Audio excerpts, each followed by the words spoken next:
जहिड़ी तरह लीमे जो हिकु कतरो खीर जे घणे मिक़दार खे भी खराब करे सके तो, अहिड़ी तरह इंसान जी अना ऐं तकब्बुर घणा ई रिश्ता विञाए छॾींदी आहे। भेण लाइ पहिरियों हीरो उन जो पंहिंजो भाउ हूंदो आहे। सच जी ख़बर हुजण बावजूद कूड़ खे ॿुधण जो पंहिंजो ई मज़ो हूंदो आहे। अगर रिश्तनि निभाइण जी सघ न हुजे त रिश्ता जोड़ींदा भी हरगिज़ न कयो। जॾहिं अमर फौत थी वेंदी आहे त कोई दुआ ॾियण वारो भी नाहे हूंदो, पर जॾहिं पीउ फौत थी वेंदो आहे त कोई आसरो ॾियण वारो भी नाहे हूंदो। अक़लमंद माण्हू तेसि ताईं नाहे ॻाल्हाईंदो जेसि ताईं महफ़िल में ख़ामोशी नाहे थींदी। अॼु भी तइलीम हिकु वॾी दौलत आहे, पर सिर्फ़ कोचिंग सेंटर ऐं प्राइवेट स्कूल जे मालिकनि लाइ। वॾनि भाइरनि जो हुजण हिकु वॾी नेमत आहे, जेकी हमेशा असांखे ग़लति कमनि खां रोकींदा ऐं ग़लति माण्हुनि खां बचाईंदा आहिनि।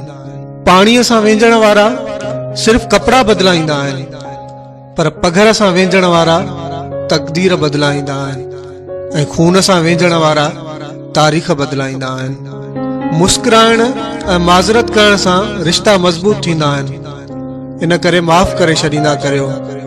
इन अमल सां तव्हां पाण भी सुकून में रहंदव।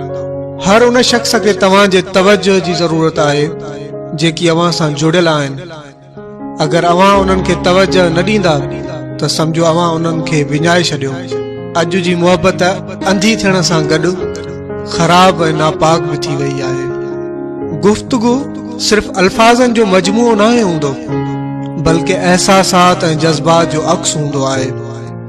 हक़ीक़ी वॾो उहो आहे जेको पाण खां नंढनि ते नज़र रखे ऐं उन्हनि जी ज़रूरतुनि खे पूरो करे। अगर तव्हां चाहियो था त तव्हां जी वफ़ात खां बाद भी तव्हां जो नालो सुठनि लफ़्ज़नि में खयो वञे त पंहिंजी औलाद खे सुठा इख़लाक़ सेखारियो। पंहिंजो मुक़ाबिलो ॿियनि सां करणु छॾे ॾियो। पंहिंजो मुक़ाबिलो ॿियनि सां करणु छॾे ॾियो।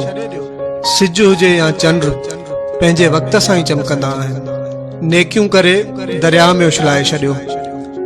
ज़िंदगीअ में अगर तूफ़ान आया त उहे ई नेकियूं तव्हां लाइ कश्ती बणिजी वेंदियूं।